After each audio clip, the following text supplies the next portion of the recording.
ওনার বানানো একটা হচ্ছে এটাকে প্রেজেন্টেশন আমি বলতে পারি, সেখান থেকে আসলে আমরা পড়াবো। এই জিনিসটাই আমি পড়াবো, ওনার ওনার ম্যাটেরিয়ালটাই আমি আমার মতো করে পড়াবো আর কি। এবং আমি উনি আমার কোর্স নিছে, ওনার কাছে শেখা, তো ওনার কাছে একটা থ্যাঙ্কফুল আমি। ও আমার মতো করে পড়াবো। আর আপনাদের হচ্ছে, আপনাদের সাথে কি স্ক্রিন শেয়ার করার দরকার আছে? মানে স্ক্রিন শেয়ার করে পড়াইলে আপনাদের সুবিধা হয়? জি স্যার। জি স্যার, অবশ্যই স্যার। আচ্ছা, স্ক্রিন শেয়ার করলে যে বারবার অ্যাডমিট করা লাগে, এটা একটু ঝামেলা হয়। অটো অটো জয়েন দিয়ে দেন স্যার। অটো জয়েন কি দেয়া যায়? মেবি স্যার, আমি শুনছিলাম বাট আমি অ্যাপ্লাই করিনি। না, অটো জয়েন এভাবে দেওয়া যায় না, এটা একটা এক্সটেনশন আছে। যাই হোক, আহ,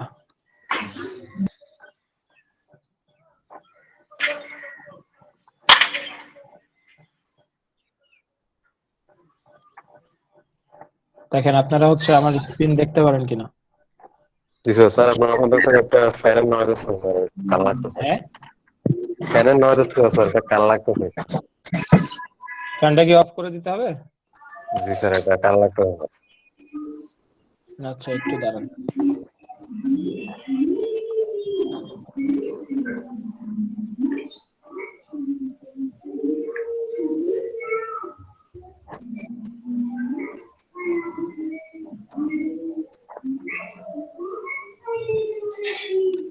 জাকির ভাই, আপনি মাইকটা অফ করে দেন।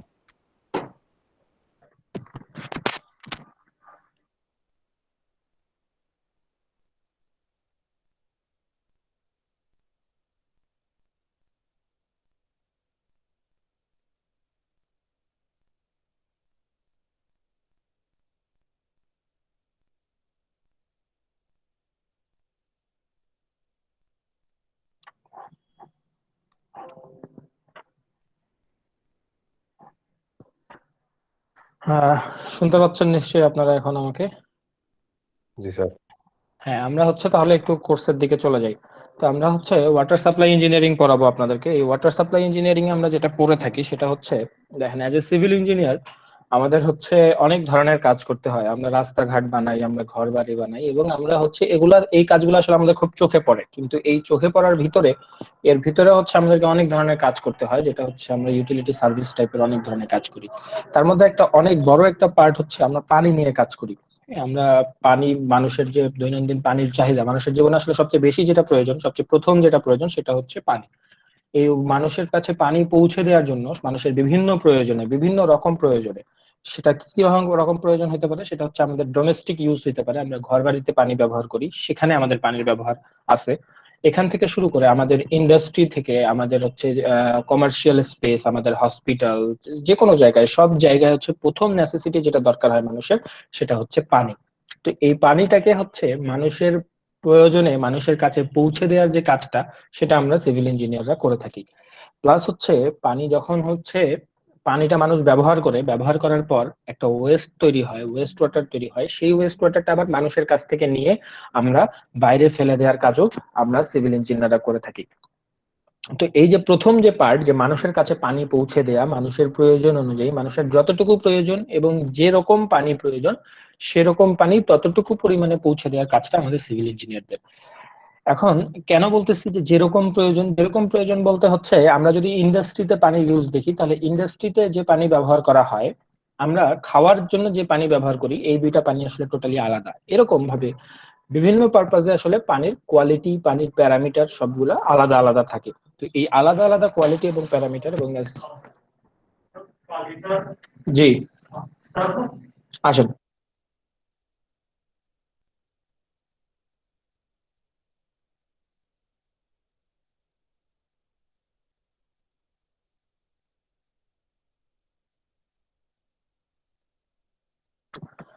সরি। তো এইরকম যেটা বলতেছিলাম, যে আমাদের বিভিন্ন রকম প্রয়োজনে আসলে, মানুষের বিভিন্ন রকম প্রয়োজনে বিভিন্ন রকম পানি এবং আমার সাফিসিয়েন্ট অ্যামাউন্টে আমরা হচ্ছে প্রোভাইড করে থাকি। এখন এই যে আমরা দেখতে পাচ্ছি যে প্রথম থেকে যদি আমরা দেখি যে what is water supply engineering, আসলে যেটা আমরা বলতেছি ওয়াটার সাপ্লাই ইঞ্জিনিয়ারিং, সেটা হচ্ছে a branch of civil engineering concern with the development of sources of supply, transmission, treatment and distribution of water. এটা একটা সিভিল বলতেছে, branch of civil engineering concern with the development of sources of supply, transmission, treatment, distribution of water. চারটা জিনিসের কথা বলতেছে, যে sources of supply, আমরা যে পানি সাপ্লাই দিব তার যে সোর্স, সেই সোর্স নিয়ে কাজ করে, সেই সোর্স নিয়ে কনসার্ন থাকে হচ্ছে ওয়াটার সাপ্লাই ইঞ্জিনিয়ারিং। তারপর হচ্ছে ট্রান্সমিশন, এই আমরা একটা সোর্স থেকে পানি কালেক্ট করে সেটাকে আমরা ট্রান্সমিট করতেছি, সেটাকে আমরা পরিবহন করতেছি, নিয়ে আরেক জায়গায় নিয়ে যাচ্ছি, নিয়ে গিয়ে সেটা কি করতেছি, সেই পানিটাকে ট্রিটমেন্ট করতেছি। দেখা যাচ্ছে ধরেন যে আমরা বাড়িতে খাওয়ার জন্য পানি ইউজ করব, যেমন আমাদের ঢাকায় ওয়াসা হচ্ছে পানি সাপ্লাই দেয়, সেই পানিটা মেঘনা নদী থেকে নিয়ে ওয়াসা আমাদেরকে সাপ্লাই দেয়। তাহলে এই ক্ষেত্রে আমাদের সোর্স হচ্ছে মেঘনা নদী, সোর্স অফ সাপ্লাই। সেই পানিটাকে আগে মেঘনা নদী থেকে ট্রান্সমিট করে নিয়ে যাওয়া হয়, ধরেন কোন একটা ট্রিটমেন্ট প্লান্টে নিয়ে যায়। কারণ হচ্ছে মেঘনা নদীর পানি কিন্তু আমরা ডিরেক্ট খাইতে পারবো না। কেন পারবো না? কারণ মেঘনা নদীর পানি হচ্ছে ডিরেক্ট খাইলে সেটার মধ্যে, সেটা আমাদের ড্রিঙ্কিং কোয়ালিটি, ড্রিঙ্কিং প্যারামিটার গুলা ফুলফিল করে না। সেটার মধ্যে হয়তো প্যাথোজেন আছে, অন্যান্য ময়লা আছে, সেটা ডিরেক্ট খাওয়া যাবে না। সেজন্য কি করা হয়, সেই পানিটাকে ট্রিটমেন্ট করা হয়। ট্রিটমেন্ট করে কি করে, পানিটাকে খাওয়ার উপযোগী করে নেয়। নেয়ার পরে সেই পানিটা ট্রিটমেন্ট করার পর সেটাকে কি করি আমরা। স্যার কি কথা বলতেছেন? হ্যাঁ বলেন, আপনারা কি শুনতে পাচ্ছেন আমার কথা? হ্যালো? জি স্যার, জি শুনতেছি। জি স্যার, শোনা যায়। কারো শুনতে অসুবিধা হইলে শুধু সে বলবেন মাঝখানে, হ্যাঁ? আমি মাঝখানে হঠাৎ করে জিজ্ঞাসা করলে আমি বুঝতে পারি না, আর আমি আপনাদেরকে আপনাদের রেসপন্স নেবো। কারো যদি সমস্যা হয় কোনো, তাহলে বলবেন। তো যেটা বলতেছিলাম, হ্যাঁ, তো হচ্ছে এরপরে আমরা পানিটা ট্রিটমেন্ট করার পরে আমরা পানিটা হচ্ছে ডিস্ট্রিবিউট করি কনজিউমারের কাছে, যারা পানিটার দরকার যাদের কাছে, তাদের কাছে আমরা ডিস্ট্রিবিউট করি। এটা কিন্তু একটা পুরাটা একটা টোটাল একটা সিস্টেম, কমপ্লিকেটেড একটা সিস্টেম, ঠিক আছে? এবং এই পুরা সিস্টেমটা মিলে, এই পুরা সিস্টেমটা আমরা ইঞ্জিনিয়ারিং এর যে ব্রাঞ্চে, যে শাখায় এই সিস্টেমটা নিয়ে কথা বলা হয়, সিস্টেমটা নিয়ে পড়াশোনা করা হয়, সেটাকে আমরা বলতেছি ওয়াটার সাপ্লাই ইঞ্জিনিয়ারিং, ঠিক আছে? এরপরে আমরা যেটা পড়বো সেটা হচ্ছে objective of water supply system. যে আমাদের এই যে ওয়াটার সাপ্লাই সিস্টেম নিয়ে কথা বলতেছি, সেটার অবজেক্টিভটা কি, সেটার উদ্দেশ্যটা কি, আমরা কেন এটা নিয়ে আসলে পড়াশোনা করতেছি। দেখেন, এখানে হচ্ছে তিনটা মেজর অবজেক্টিভ আছে ওয়াটার সাপ্লাই ইঞ্জিনিয়ারিং এর, তিনটা মেজর অবজেক্টিভ। এই তিনটা অবজেক্টিভ খুবই ভালো করে মাথার মধ্যে বসায় নেবেন। প্রথম অবজেক্টিভটা হচ্ছে supply water of adequate quantity. প্রথম কথা হচ্ছে অ্যাডিকুয়েট কোয়ান্টিটি, প্রথমটা হচ্ছে কোয়ান্টিটি, মানে মানুষের আসলে যতটুকু পানির প্রয়োজন ততটুকু পরিমাণে পানি যাতে সাপ্লাই করা যায়, সেটা হচ্ছে আমাদের ফার্স্ট অবজেক্টিভ। ফার্স্ট অবজেক্টিভ হচ্ছে কোয়ান্টিটি। সেকেন্ড অবজেক্টিভ কি? সেকেন্ড অবজেক্টিভ হচ্ছে কোয়ালিটি, ঠিক আছে? Supply safe and wholesome water to the consumer.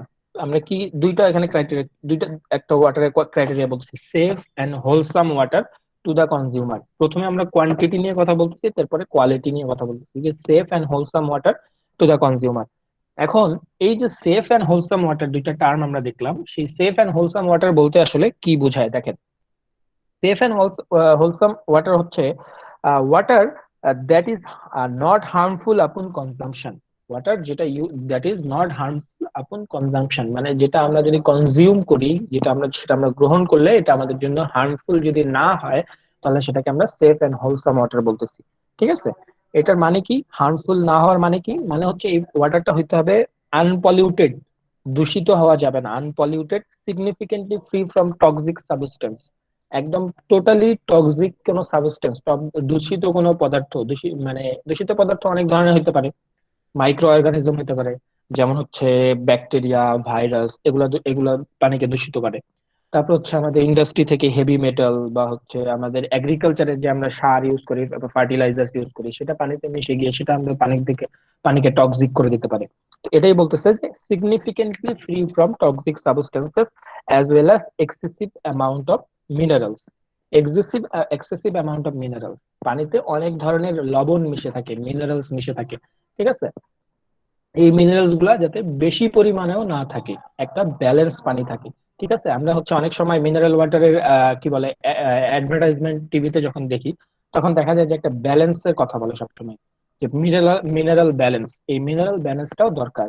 তো এই যে এই কোয়ালিটি গুলা যে যে পানির মধ্যে থাকবে, যেটা ফ্রি ফ্রম টক্সিক সাবস্টেন্স, যেটা হচ্ছে নট হার্মফুল আপন কনজাম্পশন, এবং মিনারেল ব্যালেন্স যেখানে যে পানিতে আছে, সেই পানিটাকে আমরা বলবো সেফ এন্ড হোলসাম ওয়াটার। ঠিক আছে? তো আমাদের সেকেন্ড যেটা অবজেক্টিভ যে বলতেছিলাম যে supply safe and wholesome water to the consumers. Third objective হচ্ছে make water easily available to the consumers. ঠিক আছে, make water easily available to the consumers, এই পয়েন্টটা দিয়ে আমরা বুঝাতে চাচ্ছি যে আমাদের ধরেন আমি একটা ওয়াটার সাপ্লাই সিস্টেম তৈরি করছি, যেটা হচ্ছে পুরা চিটাগাং শহরে আমার পানির সাপ্লাই দেয়। ঠিক আছে, পানির যতটুকু পানি প্রয়োজন ততটুকু পানি দেয়। আবার হচ্ছে মানে একেবারে সেফ এন্ড হোলসাম ওয়াটার সাপ্লাইও দেয়। কিন্তু দেখা গেছে যেখান থেকে পানি কালেক্ট করা যায়, ধরেন এই যে বদ্দারহাট থেকে আমি আমি বদ্দারহাটে থাকি, আমাকে পানি কালেক্ট করতে হবে দেখা যাচ্ছে যে আগ্রাবাদ গিয়ে। ঠিক আছে, এখন আমার যদি আগ্রাবাদ গিয়ে পানি কালেক্ট করা লাগে, আমি যতটুকু চাই পানি নিতে পারবো আগ্রাবাদ গেলে, এবং ভালো পানিই পাবো। কিন্তু আমি আগ্রাবাদ গিয়ে পানিটা কালেক্ট করে আনতে হবে, এটা কিন্তু আমার কোনো সিস্টেম হইতে পারে না। এত দূর গিয়ে কিন্তু আমি পানি কালেক্ট করতে পারবো না। 1, 2, 3 কিলোমিটার গিয়ে আমি যেন পানি কালেক্ট করতে পারবো না। এই জন্য বলতেছে যে মেক ওয়াটার ইজিলি অ্যাভেলেবল, পানিটা আমার ঘরের দরজায় যাতে এসে পৌঁছে যায় এবং খুব ইজিলি যাতে আমি পানিটা ইউজ করতে পারি, পানিটা আমার কাছে অ্যাভেলেবল থাকে, এই জিনিসটা এনশিওর করা হচ্ছে ওয়াটার সাপ্লাই ইঞ্জিনিয়ারিং এর অবজেক্টিভ। তাহলে আমরা তিনটা অবজেক্টিভ নিয়ে কথা বলছি। ঠিক আছে, আহ শওকত আলী, শওকত আলী, শুনতেছেন আমার কথা? হ্যালো। জি স্যার, আসসালামু আলাইকুম। ওয়ালাইকুম সালাম। আচ্ছা, আমরা অবজেক্টিভ নিয়ে কথা বলতেছিলাম ওয়াটার সাপ্লাই ইঞ্জিনিয়ারিং এর। হ্যাঁ, তো এই অবজেক্টিভ তিনটা কি কি ছিল একটু বলেন তো, একটু আগে পড়লাম। স্যার কোয়ান্টিটি, স্যার ক্লিয়ার বলতে পারবো না, তিনটা বলছেন। বলেন, হ্যাঁ ধারণা দেন, সমস্যা নাই। কোয়ান্টিটি, হুম। সেফ, ওয়াটার সেফ, আরেকটা হচ্ছে স্যার মনে পড়তেছে না। মনোযোগ দিচ্ছেন ক্লাসে নাকি অন্য কাজ করতেছেন? স্যার আছে ক্লাসে। আচ্ছা, ক্লাসে থাকেন, আমি বলতেছি। দেখেন, আমরা ওয়াটার সাপ্লাই ইঞ্জিনিয়ারিং নিয়ে কথা বলতেছি, যে আমরা পানি সাপ্লাই করব, এই ইঞ্জিনিয়ারিং ওয়াটার সাপ্লাই ইঞ্জিনিয়ারিং। এটার অবজেক্টিভ কি কি, উদ্দেশ্য কি কি? প্রথম উদ্দেশ্য হচ্ছে আমরা মানুষকে মানে পর্যাপ্ত পরিমাণে পানি দিব। ঠিক আছে, পর্যাপ্ত পরিমাণে পানি দিব। ঠিক আছে, যতটুকু কোয়ান্টিটি মানুষের দরকার ততটুকু পানি দিব, প্রথম উদ্দেশ্য। দ্বিতীয় উদ্দেশ্য কি? দ্বিতীয় উদ্দেশ্য হচ্ছে মানুষকে আমরা মানে পরিষ্কার পানি দিব, যে পানিতে কোনো দূষিত পদার্থ নাই, যে পানিতে কোনো ময়লা আবর্জনা নাই, আমাদের ক্ষতিকর কোনো জীবাণু নাই, সেই পানি আমরা মানুষকে সাপ্লাই দিব। থার্ড অবজেক্টিভ হচ্ছে মানুষকে এই যে দূষিত বিশুদ্ধ পানি পর্যাপ্ত পরিমাণে মানুষ যাতে সহজে পায়, সেটা আমরা নিশ্চিত করব, যাতে সহজে পায়। ঠিক আছে, যাতে ইজিলি অ্যাভেলেবল হয়, ইজিলি অ্যাক্সেসিবল হয় মানুষের কাছে, আমরা এইভাবে পানিটাকে মানুষের কাছে সাপ্লাই করব। এটা হচ্ছে আমাদের ওয়াটার সাপ্লাই ইঞ্জিনিয়ারিং এর অবজেক্টিভ। ঠিক আছে, এখন দেখেন এখানে আরেকটা টার্মের কথা বলা হচ্ছে, সেটা হচ্ছে পোর্টেবল ওয়াটার। এই যে টার্ম গুলো এর আগে আমরা শিখলাম safe and wholesome water, safe and wholesome water, এরপরে আমরা পোর্টেবল ওয়াটার নিয়ে কথা বলতেছি। দেখেন, পোর্টেবল ওয়াটারের কিছু তিনটা ক্রাইটেরিয়া আছে, কখন আমরা একটা ওয়াটারকে পোর্টেবল ওয়াটার বলতে পারবো। দেখেন, ওয়াটারের মধ্যে অনেক টাইপের, আমরা অনেক টার্মস ইউজ করতেছি, safe and wholesome water, portable water, এরপরে আমরা প্যালাটেবল ওয়াটার হিসেবে আরেকটা টার্ম শিখবো। এই টার্ম গুলা যাতে জিজ্ঞাসা করলে বলতে পারেন, এভাবে মাথায় রাখবেন যে পোর্টেবল ওয়াটার কোনটা, প্যালাটেবল ওয়াটার কোনটা, সেফ এন্ড হোলসাম ওয়াটার কোনটা। তো পোর্টেবল ওয়াটারের দেখেন ক্রাইটেরিয়া গুলা, প্রথম কথা হচ্ছে সেফ টু ড্রিঙ্ক, যাতে এটা মানে খাওয়া যায়, এই পানিটা পান করা যায়, সেফ টু ড্রিঙ্ক। তো second criteria is pleasant to test. ঠিক আছে, এটার পানির টেস্টটা যাতে প্লিজেন্ট হয়, পানির টেস্টটা যাতে খারাপ না হয়, পানি খাইতে যাতে আমার ভালো লাগে, টেস্ট লাগে। ঠিক আছে, সেকেন্ড কথা হচ্ছে acceptable in terms of taste, odour and appearances. ঠিক আছে, টেস্ট, অডর এন্ড অ্যাপিয়ারেন্স, এই তিনটা জিনিসে আমার যাতে অ্যাকসেপ্টেবল হয়। টেস্ট কি? টেস্টটা ভালো হবে। অডর মানে হচ্ছে গন্ধ, পানির মধ্যে যাতে কোনো দুর্গন্ধ না থাকে, কারণ দুর্গন্ধ থাকলে সেই পানি আমি খাবো না। থার্ড অপশন, থার্ড জিনিসটা হচ্ছে অ্যাপিয়ারেন্স, পানিটা যাতে দেখতে আমার কাছে বিশুদ্ধ মনে হয়, পরিষ্কার মনে হয়। একটা পানি আমি নিচ্ছি, যে পানিটা দেখা যাচ্ছে ঘোলা, যে পানিটার মধ্যে দেখা যাচ্ছে কোনো মানে বিভিন্ন পার্টিকেল ভেসে বেড়াচ্ছে, সেই পানিটা নিশ্চয়ই আমি খাবো না। তো এই টেস্ট, ওডোর এন্ড অ্যাপিয়ারেন্সের দিক থেকে পানিটা যাতে মানুষের কাছে অ্যাকসেপ্টেবল হয়। Suitable for domestic use. Domestic use বলতে কি বোঝাচ্ছে? খাওয়ার পাশাপাশি আমরা ঘর বাড়িতে পানির যে কাজগুলোতে ইউজ করি, সেগুলোকে আমরা ডোমেস্টিক ইউজ বলতেছি। ঠিক আছে, আহ শাহিন, শাহিন, আপনি শুনতে পাচ্ছেন শাহিন?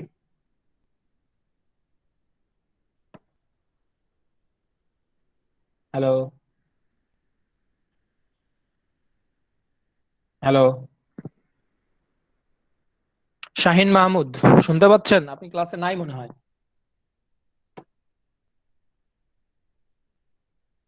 হ্যালো।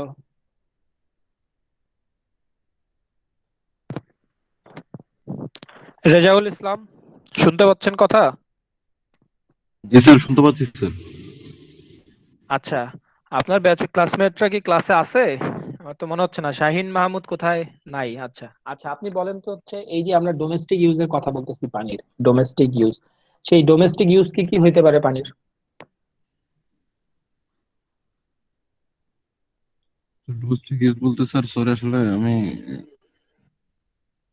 বুঝি না স্যার। আপনি এতক্ষণ যা বলছে সেটা শুনছেন? জি স্যার, আমি স্যার শুনছিলাম, তবে নেটের একটু প্রবলেম ছিল। হুম। আমি নিজেও স্যার ওয়াটার সাপ্লাই নিয়ে স্যার কাজ করি স্যার। ওয়াটার প্রজেক্টে আছে 5 বছর ধরে। আচ্ছা, কি কাজ করা হয় একটু শেয়ার করেন আমাদের সাথে। আমরা স্যার আসলে আমরা কর্ণফুলী থেকে স্যার ওয়াটার সাপ্লাই নিয়ে কাজ করি। আমরা phase 1 phase 2 Karnaphuli water supply নিয়ে কাজ হুম, করতেছি, এখন বর্তমানে বান্ডাজুরি নিয়ে কাজ করতেছি, হুম। ট্রান্সমিশন লাইন নিয়ে কাজ করতেছি স্যার। আমরা এরপর আমরা ডিস্ট্রিবিউশন লাইন এইচডিপিও কাজ করি। আপনার কি কনস্ট্রাকশন ফেজে আছেন নাকি আপনারা অপারেশন ফেজে আছেন মানে? অ্যাকচুয়ালি স্যার আমরা স্যার ট্রান্সমিশন পাইপলাইন এগুলো ইনস্টল করি আমরা তো রোডে। এখন ইনস্টল করা কি হয়ে গেছে মানে এখন? আমাদের স্যার 2টা প্রজেক্ট হয়ে গেছে, এখন আমরা আহ, আরেকটা প্রজেক্ট 3টা প্রজেক্টে কাজ করতেছি, এখন 2টা কমপ্লিট হয়ে গেছে আমাদের। আচ্ছা, তো এই প্রজেক্টটা হচ্ছে আপনারা কর্ণফুলী থেকে পানি নিয়ে সেটা হচ্ছে পুরা চিটাগাং এর মধ্যে না কোনো স্পেশাল মানে স্পেসিফিক লোকেশনে পানিটা সাপ্লাই করবেন? জি স্যার, আমরা রাঙ্গুনিয়া থেকে ট্রান্সমিশন লাইন যেটা ফেজ 1 ছিল ওটাতে কাজ করেছি, তারপর হুম, ফেজ 2 তে কাজ করেছি, এখন আপনার বান্ডারজুড়ি যেটা আছে বোয়ালখালীতে হুম। ট্রান্সমিশন লাইন ওটাতে কাজ করতেছে। তা আপনার এই পানিগুলা স্যার হচ্ছে আপনি হ্যাঁ, স্যার জাকির একটু, রাজু বলেন। জি স্যার একটু শেয়ার করি স্যার। ওর হয়তো বা স্যার একটু মিস্টেক হচ্ছে। হুম। বিষয়টা হচ্ছে স্যার, ও এখন যেখানে কাজ করতেছে সেটা হচ্ছে শুধু আনোয়ারার জন্য সীমাবদ্ধ, আচ্ছা। ভান্ডারজুরি। এটা চিটং হুম। এ আসবে না।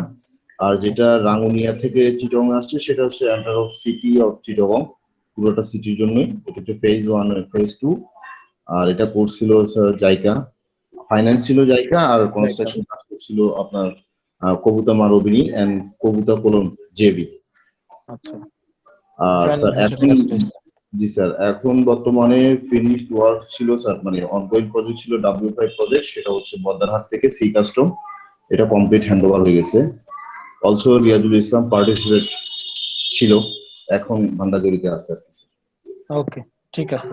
আপনার কাছে আসতেছি। হ্যাঁ, রিয়াজুল আলম, তো আপনি হচ্ছে এই যে ওয়াটার সাপ্লাই ট্রান্সমিশন লাইন নিয়ে কাজ করতেছেন, আপনি ট্রান্সমিশন লাইন দিয়ে তো মানুষের কাছে পানি পৌঁছে দিবেন, তাই তো? জি স্যার। তো এই মানুষ এই পানিগুলা নিয়ে মানুষ কি কি কাজে লাগাবে, পানিগুলা দিয়ে কি কি কাজ করবে? স্যার মূলত স্যার মানুষের কাছে স্যার এই বিশুদ্ধ পানি পৌঁছে দেওয়া হচ্ছে আমাদের উদ্দেশ্য। হুম। মানুষ এই পানি ব্যবহার করবে।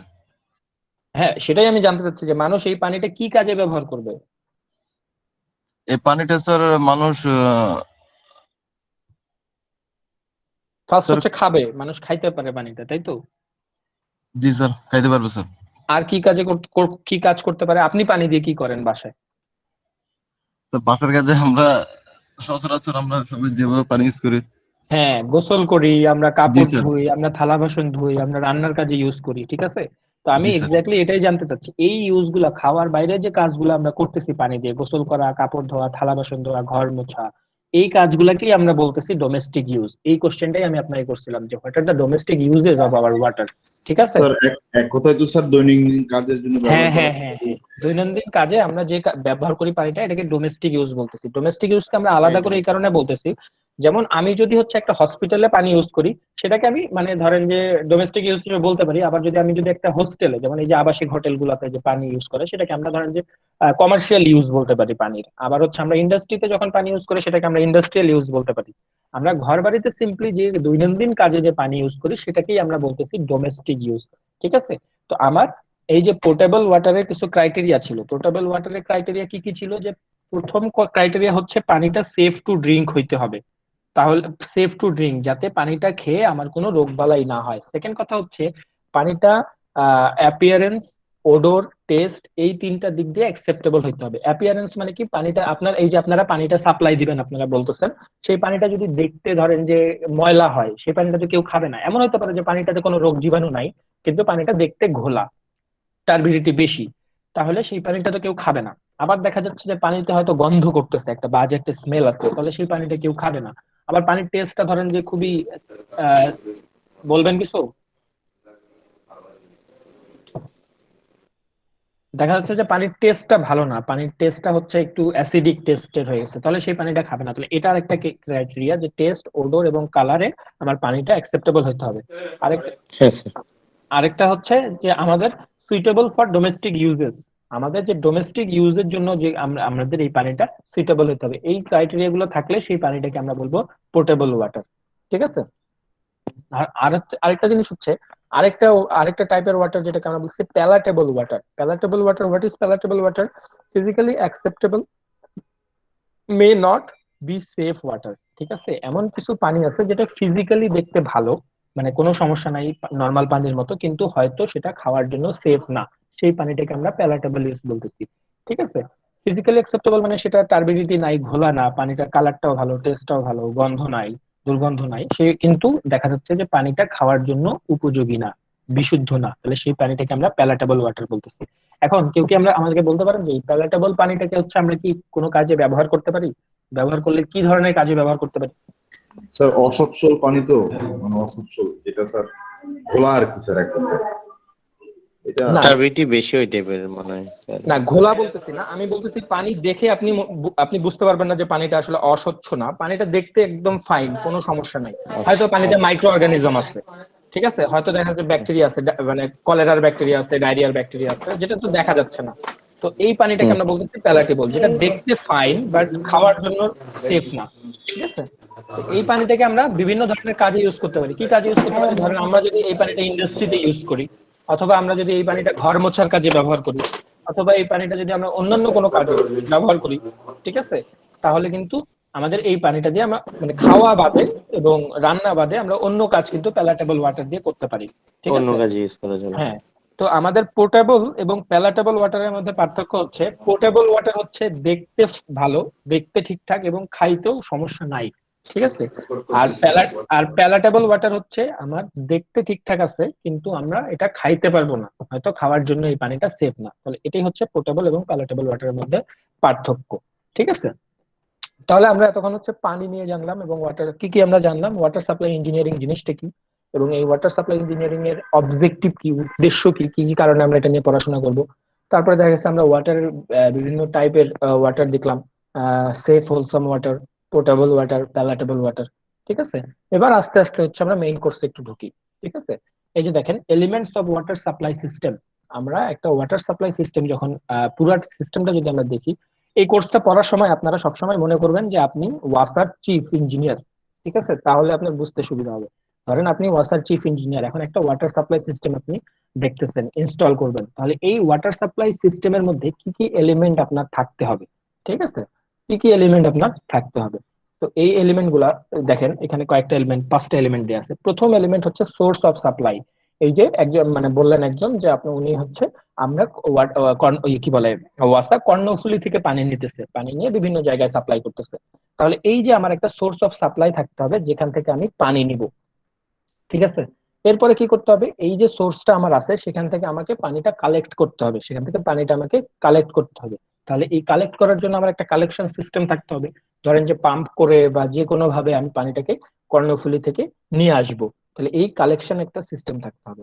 থার্ড যেটা হচ্ছে, আমি পানি কালেক্ট করলাম, করার পর সেই পানিটা কি এই যে ট্রান্সমিশন করতে হবে, ট্রান্সমিশন লাইনের কাজ করলেন একজন বললেন, তাহলে এই পানিটাকে ট্রান্সমিট করতে হবে।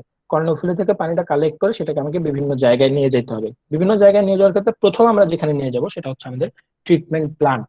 তাহলে কর্ণফুলী থেকে পানিটা নিয়ে তো ডিরেক্ট আমি এক গ্লাস পানি তুলে খেয়ে ফেলতে পারি না, কর্ণফুলীর পানিতে না অনেক ধরনের ঝামেলা আছে। তাহলে এই ট্রান্সমিশন সিস্টেম দিয়ে পানিটাকে আমি নিয়ে যাব ট্রিটমেন্টের জন্য। এই পানিটাকে ঠিকঠাক করতে হবে, এখানে যে মাইক্রো অর্গানিজম আছে সেগুলো ঠিক করতে হবে, অ্যামোনিয়া আছে সেগুলো ঠিক করতে হবে, ধরেন যে বিভিন্ন মেটালস আছে সেটা ঠিক করতে হবে। তো এই জন্য পানিটাকে আগে আমরা ট্রিটমেন্ট প্ল্যান্টে নিয়ে যাব। ট্রিটমেন্ট প্ল্যান্টে নিয়ে যাওয়ার পর পানিটা যখন আমরা ট্রিটমেন্ট করে ফেলবো, এটা খাওয়ার উপযোগী হবে, ব্যবহারের উপযোগী হবে, এরপর আমরা করতে হবে কি, এই ট্রিটমেন্ট প্ল্যান্ট থেকে পানিটা আমরা বাড়ি বাড়ি ঘরে ঘরে ডিস্ট্রিবিউট করব। সেজন্য আমাদের যেটা দরকার হবে সেটা হচ্ছে একটা ডিস্ট্রিবিউশন সিস্টেম। ঠিক আছে, তাহলে এই হচ্ছে আমাদের পাঁচটা এলিমেন্ট। প্রথমে হচ্ছে সোর্স অফ সাপ্লাই, সেটা হচ্ছে কালেকশন সিস্টেম, তারপর হচ্ছে ট্রিটমেন্ট, তারপর হচ্ছে কালেকশন করার পর ট্রান্সমিশন সিস্টেম, তারপর হচ্ছে আমরা ট্রিটমেন্ট করব, তারপর আমরা ডিস্ট্রিবিউট করব পানিটাকে। তাহলে এই হচ্ছে আমাদের ওয়াটার সাপ্লাই সিস্টেমের টোটাল এলিমেন্টস। ঠিক আছে, এই যে এখানে ধরেন কালেকশন সিস্টেমের বিভিন্ন ডায়াগ্রাম দেওয়া আছে। সেটা হচ্ছে প্রথমে আমরা যেটা দেখতে পাচ্ছি সেটা হচ্ছে surface water intake with pumping facility required, surface water. Surface water আর তারপরে হচ্ছে গ্রাউন্ড ওয়াটার, আমরা দেখতে পাচ্ছি রেইন ওয়াটার। তিন ধরনের সোর্সের কথা বলা হচ্ছে। ঠিক আছে, কেউ কি আমাকে বলতে পারবেন যে এই তিন সারফেস ওয়াটার, গ্রাউন্ড ওয়াটার, এই দুইটার মধ্যে পার্থক্যটা কি?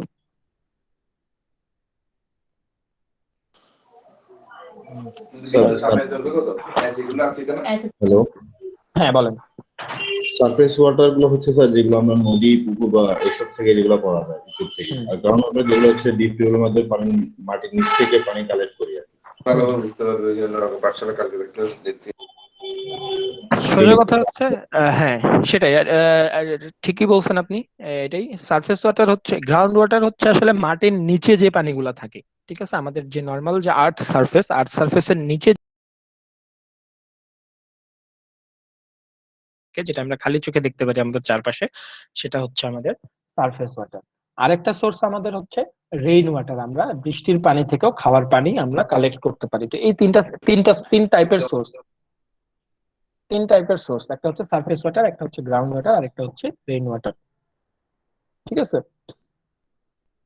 এখন এই সোর্স গুলা থেকে আমরা ধরেন যে পানি কালেক্ট করলাম, ধরেন যে সারফেস ওয়াটার থেকে, অথবা সারফেস ওয়াটার অথবা গ্রাউন্ড ওয়াটার অথবা রেইন ওয়াটার থেকে আমরা পানি কালেক্ট করলাম, কালেক্ট করে আমরা ট্রান্সমিশন করে পানিটাকে ট্রিটমেন্টে নিয়ে গেলাম। তাহলে ট্রিটমেন্টে নিয়ে যাওয়ার পর আমি পানিটাকে কি টাইপের ট্রিটমেন্ট করি?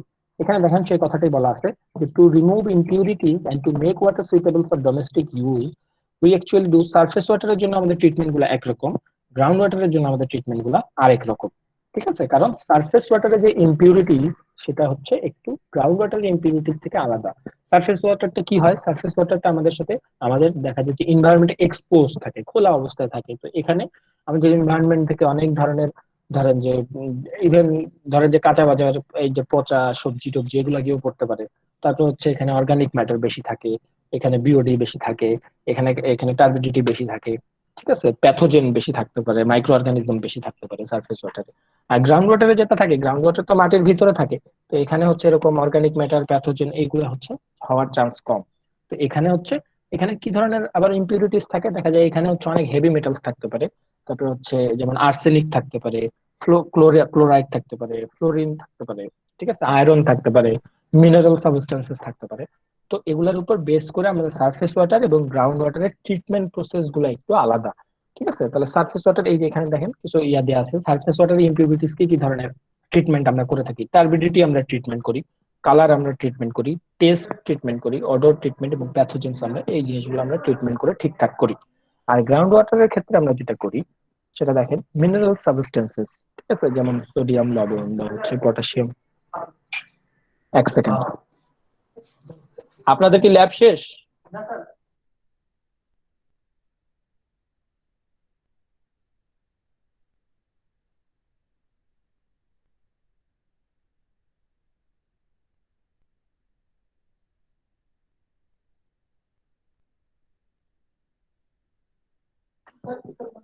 সরি। তো যেটা হচ্ছে আমরা আমরা হচ্ছে এই যে সারফেস ওয়াটারের ট্রিটমেন্ট এবং গ্রাউন্ড ওয়াটারের ট্রিটমেন্ট বলতেছিলাম, যে সারফেস ওয়াটারের ট্রিটমেন্ট এবং গ্রাউন্ড ওয়াটারের ট্রিটমেন্টটা আমাদের ডিফারেন্ট। তো এই হচ্ছে জিনিস। এখন দেখেন এই ট্রিটমেন্ট গুলো সম্পর্কে আমরা পরে হচ্ছে আরো ডিটেলস করবো, আপাতত জেনে রাখেন যে এই এই টাইপের ট্রিটমেন্ট গুলো আমাদেরকে করতে হয়। এরপরে আমরা ডিস্ট্রিবিউশন সিস্টেমে যদি যাই, ঠিক আছে, ডিস্ট্রিবিউশন সিস্টেম নিয়ে আমরা যদি দেখি যে আমাদের distribution urban pipe water supply, যদি আমরা আরবান রিজনে আমরা কথা বলি, শহর শহর এলাকায় যদি আমরা কথা বলি, ধরেন চিটাগাং বা ঢাকার মতো একটা শহর, সেখানে হচ্ছে আমরা পাইপের মাধ্যমে ডিস্ট্রিবিউশন করি। সেখানে কি কি দরকার হয়, আমাদের একটা স্টোরেজ রিজার্ভার দরকার হয়। আমরা তো হচ্ছে মানে ডিরেক্ট পানি সাপ্লাই করব না, আমরা ধরেন যে চিটাগাং এ একটা জায়গায় ধরেন এই জায়গায় এই একটা এরিয়ার মধ্যে কতটুকু পানির ডিমান্ড আছে প্রতিদিন। প্রতিদিন ধরেন, সাপোজ ধরেন 100 লিটার পানি আমার দরকার হয়, তাহলে ধরেন যে আমি প্রতিদিন ওখানে একটা রিজার্ভার এমন তৈরি করব যেখানে 200-300 লিটার পানি আমি জমা করে রাখতে পারি। ঠিক আছে, 2-3 দিনের রিজার্ভ রিজার্ভ আমার পানির মধ্যে থাকে, এরকম একটা স্টোরেজ রিজার্ভার থাকতে হবে। এরপরে কি করতে হবে, পাম্পিং ডিভাইস। ঠিক আছে, এই pumping device, stand ports, valves, other apparatus, এটা দিয়ে আমি কি করব, ওই রিজার্ভার থেকে আমরা পুরো পানিটা আস্তে আস্তে সব জায়গায় ডিস্ট্রিবিউট করে দেবো। ঠিক আছে, এরপরে দেখা যায় রুরাল এরিয়ায় যেখানে হচ্ছে আমরা পাইপের মাধ্যমে ডিস্ট্রিবিউশন করি না, আমরা ম্যানুয়ালি পানিটাকে মানে মানুষের ঘরে ঘরে পৌঁছে দিই। দেখা যায় অনেক জায়গায়, ঢাকাতেও দেখা যায়, চিটাগাং আমি জানি না কিভাবে করে, যে ট্রাকে করে অনেক সময় দেখবেন যে একটু ইয়া কম মানে লো ইনকাম কমিউনিটি গুলাতে, যেটা দেখা যায় বস্তি টস্তি গুলাতে, ওই যে পানির পায়ে ইয়া করে কি বলে বোতলে করে পানি প্রতিদিন সকালবেলা ট্রাকে করে নিয়ে আসে, সবার ঘরে ঘরে দিয়ে আসে বা যাদের যাদের দরকার দিয়ে আসে। তো এটাকে আমরা বলতেছি ম্যানুয়ালি অপারেটেড আমাদের ডিস্ট্রিবিউশন সিস্টেম। তো এটা লোকেশন, অ্যাক্সেসিবিলিটি, সার্ভিস ডিস্টেন্স, এক্সটেন্স, এই জিনিসগুলোর উপর ডিপেন্ড করে এই জিনিসটা করা হয়। ঠিক আছে, তো এটা হচ্ছে আমাদের ডিস্ট্রিবিউশন সিস্টেম। এবার আসেন, আচ্ছা তার আগে একটু আহ ইয়া নেই, আপনারা কি হচ্ছে ক্লাস বুঝতে পারতেছেন? বুঝতে কোনো সমস্যা হচ্ছে? আচ্ছা স্যার। আচ্ছা, হ্যাঁ আমি হচ্ছে না স্যার। দুই তিন জনেরই রেসপন্স পাইতেছি, মাঝে মাঝে হচ্ছে সবাই একটু রেসপন্স করেন, কারণ অনলাইনে তো বোঝা যায় না, আপনারা যদি না বোঝেন। আচ্ছা হুম। জি স্যার। আচ্ছা, আপনারা, ঠিক আছে স্যার, বুঝলাম। ঠিক আছে, কেউ যদি বুঝতে সমস্যা হয় বা কোনো কোশ্চেন থাকে মাঝখানে হচ্ছে আপনি ইন্টারাপ্ট করতে পারেন, সমস্যা নেই। আচ্ছা ঠিক, আচ্ছা, ঠিক আছে। ঠিক আছে। তো এরপরে ধরেন আমরা এই যে, আপনি হচ্ছে যে বললাম যে আপনি ধরেন ওয়াসার চিফ ইঞ্জিনিয়ার, এখন আপনাকে হচ্ছে একটা, আপনি water system, water supply system আপনার তৈরি করতে হবে নতুন করে। নতুন করে একটা ওয়াটার সাপ্লাই সিস্টেম তৈরি করতে গেলে আপনাকে প্ল্যানিং এবং ডিজাইনের ক্ষেত্রে কি কি জিনিস কনসিডার করতে হবে, কি কি জিনিস মাথায় নিয়ে প্ল্যানিং এবং ডিজাইন আপনি করবেন, সেই জিনিসগুলো এখানে এখানে বলা হচ্ছে যে প্ল্যানিং এন্ড ডিজাইন কনসিডারেশন। ঠিক আছে, তো প্রথম যে জিনিসটা আপনি কনসিডার করবেন সেটা হচ্ছে দেখেন, quality of water should not deteriorated below WHO standard. আপনি মানুষের কাছে যে পানিটা পৌঁছাবেন, যে পানিটা সাপ্লাই দিবেন, সেই পানিটার কোয়ালিটিটা, দেখেন একটা স্ট্যান্ডার্ড আছে ডাব্লিউএইচও স্ট্যান্ডার্ড, আমাদের নিজস্ব একটা স্ট্যান্ডার্ডও আছে BDS standard, Bangladesh environmental rule 1997 অনুযায়ী আমাদের স্ট্যান্ডার্ডটা। এই যে বিডিএস স্ট্যান্ডার্ড বা ডাব্লিউএইচও স্ট্যান্ডার্ড, আপনার পানির কোয়ালিটি যেন এই স্ট্যান্ডার্ডের নিচে না যায়। এই ডাব্লিউএইচও স্ট্যান্ডার্ড বা বাংলাদেশ স্ট্যান্ডার্ডে কি, ধরেন আপনার পিএইচ, কালার, তারপর হচ্ছে অ্যালকালিনিটি, হার্ডনেস, এই জিনিসগুলার ধরেন যে একটা ভ্যালু দেওয়া আছে যে এর বেশি হওয়া যাবে না বা এর কম হওয়া যাবে না, যেমন আর্সেনিক, এই ভ্যালুগুলা দেওয়া আছে। তো আপনার পানি, যে যে পানিটা আপনি সাপ্লাই দিবেন সেই পানিটা যাতে এই কোয়ালিটিটাকে ফুলফিল করে, এই কোয়ালিটিটাকে আপ টু দা মার্ক যে মিট আপ করে, তাহলে এটা হচ্ছে আপনার first consideration, quality. Second consideration কি, water in adequate quantity to in convenient location. যে যে জায়গায় আপনার পানির দরকার এবং যতটুকু পানি দরকার, adequate quality, you have to supply the water in adequate quantity first of all. Second, first of all আপনাকে অ্যাডিকুয়েট কোয়ান্টিটি দিতে হবে। ঠিক আছে, আপনার ধরেন 100 লিটার পানি দরকার, আপনি 50 লিটার পানি সাপ্লাই দিচ্ছেন, খুব ভালো পানি সাপ্লাই দিচ্ছেন, বাট 50 লিটার সাপ্লাই দিচ্ছেন, তাহলে কিন্তু আলটিমেটলি কোনো লাভ হবে না। কেন লাভ হবে না?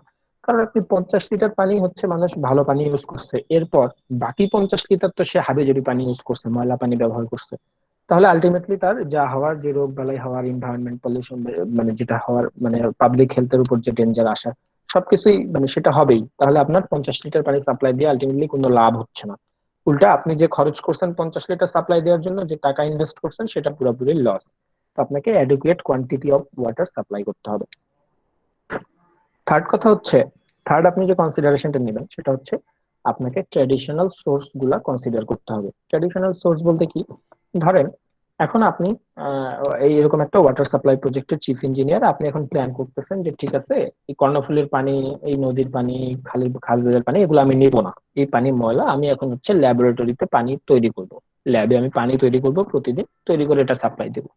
এখন it is not a good idea at all. ঠিক আছে, এটা একটা ভালো আইডিয়া হইতে পারে না। কেন হইতে পারে না? কারণ আপনি, আপনার চারপাশে পানির সোর্স আছে কিন্তু আপনি সেটা কনসিডার করতেছেন না, এবং না করে ল্যাবে পানি তৈরি করতেছেন। তার কারণে কি হচ্ছে, ল্যাবে পানি তৈরি করার জন্য যে খরচ, সেটা আলটিমেটলি আপনার প্রজেক্টের কস্টিংটাকে ধরেন যে অনেক গুণ বাড়ায় দিতেছে, 10-12 গুণ বাড়ায় দিতেছে। মানে আপনার প্রজেক্টটা অনেক কস্টলি হয়ে যেতেছে। তাতে কি হবে, তাতে দেখা যাবে আপনার 1 লিটার পানির দাম হয়তো দেখা যাবে 200 টাকা হয়ে গেছে। 1 লিটার পানির দাম 200 টাকা। এখন আলটিমেটলি এই পানি তো কেউ খাবে না।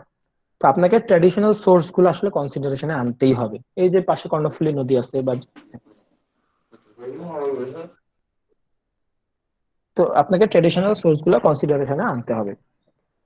এবং এনে এই ট্র্যাডিশনাল সোর্স গুলাতে যে প্রবলেম গুলো আছে সেই প্রবলেম গুলো সলভ করার চেষ্টা করতে হবে। যেমন আপনার যদি কর্ণফুলীর পানি নিয়ে কাজ করেন, তাহলে কর্ণফুলীর পানিতে যে প্রবলেম আছে, ধরে নিলাম যে কর্ণফুলীর পানিতে হচ্ছে টার্বিডিটি বেশি, অথবা দেখা গেছে হার্ডনেস বেশি। তো আপনি এই হার্ডনেসটা বেশি, এই প্রবলেমটা কিভাবে সলভ করা যায় আপনি সেটা চেষ্টা করবেন। আপনি কখনোই বলবেন না যে কর্ণফুলী বাদ আমি ল্যাবরেটরিতে পানি হচ্ছে বানাবো। এভাবে আসলে আপনি প্ল্যানিং এর কাজটা করা যাবে না, এভাবে সিস্টেমটা কাজ করবে না। তো আপনাকে ট্র্যাডিশনাল যে সোর্স গুলো, আশেপাশে যে সোর্স, সেগুলো নিয়ে কাজ করতে হবে। ফোর্থ কনসিডারেশন হচ্ছে construction operation maintenance and repair should be within reach of available skill.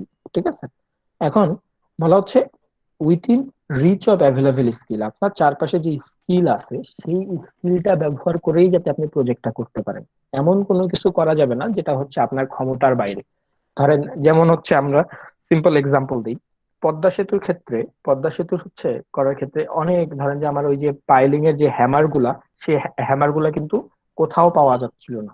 পরে হচ্ছে জার্মানি থেকে মানে স্পেশালি বানায় ওগুলা নিয়ে আসা লাগছে। তো এটা হচ্ছে অনেক বড় প্রজেক্ট এরকম, এবং এরকমই হওয়ার কথা ছিল। তো এটা প্রবলেম নাই, কিন্তু আপনি যদি একটা ওয়াটার সাপ্লাই প্রজেক্ট এমন করেন যে আপনার এমন স্কিল দরকার, এমন ইকুইপমেন্ট দরকার যেটা কোথাও পাওয়া যাচ্ছে না, তাহলে তো আলটিমেটলি আপনি প্রজেক্টটা করতে পারবেন না। তো আপনাকে যে অ্যাভেলেবল স্কিল আছে সেটা ব্যবহার করেই যাতে আপনি কাজটা করতে পারেন, সেভাবে আপনাকে প্ল্যানিং করতে হবে। The equipment should be robust, reliable and locally available. আপনি যে ইকুইপমেন্ট গুলা ব্যবহার করবেন, এটাই যেটাই বললাম যে লোকালি অ্যাভেলেবল হইতে হবে এবং রিলায়েবল হইতে হবে। ঠিক আছে, এমন কোন ইকুইপমেন্ট ব্যবহার করা যাবে না যেটা দুনিয়ায় কোথাও পাওয়া যাচ্ছে না, বা আপনার আশেপাশে কোথাও পাওয়া যাচ্ছে না। তো এভাবে আসলে কাজ করতে হবে। তারপরে কি, construction operation cost should be minimum. Costing সবসময় মিনিমাম হইতে হবে, এটা বুঝতেই পারতেছেন। Use of pumping and chemical should be minimum. আপনি যত বেশি পাম্পিং করবেন, তত হচ্ছে আপনার প্রজেক্টের কস্টিং বেড়ে যাবে। ঠিক আছে, এবং আপনার মানে আপনার হচ্ছে আপনি ডিপেন্ডেন্ট হয়ে যাবেন পাম্পিং এর উপরে। যত কম পাম্পিং করা যায় আপনার জন্য তত ভালো, কারণ পাম্পিং করতে গেলে আপনার পাম্পিং এর হচ্ছে মেকানিক্যাল কিছু প্রসেস আছে, প্লাস হচ্ছে আপনাকে সবসময় পাওয়ার সাপ্লাই এর উপর ডিপেন্ডেন্ট থাকতে হবে। তো যত কম আপনি ডিপেন্ডেন্ট থাকবেন তত ভালো। এবং আপনার কেমিক্যাল ইউজটাও যাতে মিনিমাম হয়, কারণ কেমিক্যাল ইউজ আলটিমেটলি কোথাও না কোথাও গিয়ে আপনার ক্ষতি করবেই। ঠিক আছে, তো কেমিক্যাল ইউজটা যাতে মিনিমাম হয়। এরপরে system should be plan together with community. আপনাকে, মানে আপনি যে কমিউনিটির জন্য ওয়াটার সাপ্লাই সিস্টেমটা ডিজাইন করবেন, আপনাকে সেই কমিউনিটির সাথে একসাথে মিলে আপনাকে সিস্টেমটা ডেভেলপ করতে হবে। কারণ এক একটা কমিউনিটির ডিমান্ড আসলে এক এক রকম, এক একটা কমিউনিটির প্রবলেম এক এক রকম। আপনি চিটাগাং এর মানুষের কথা যদি চিন্তা করেন, আপনি ঢাকার দেখা যাবে ঢাকার মানুষের চেয়ে তাদের চাহিদা বা তাদের প্রবলেম গুলো একটু ডিফারেন্ট। আবার হচ্ছে উত্তরবঙ্গের মানুষের সাথে প্রবলেম গুলো ডিফারেন্ট।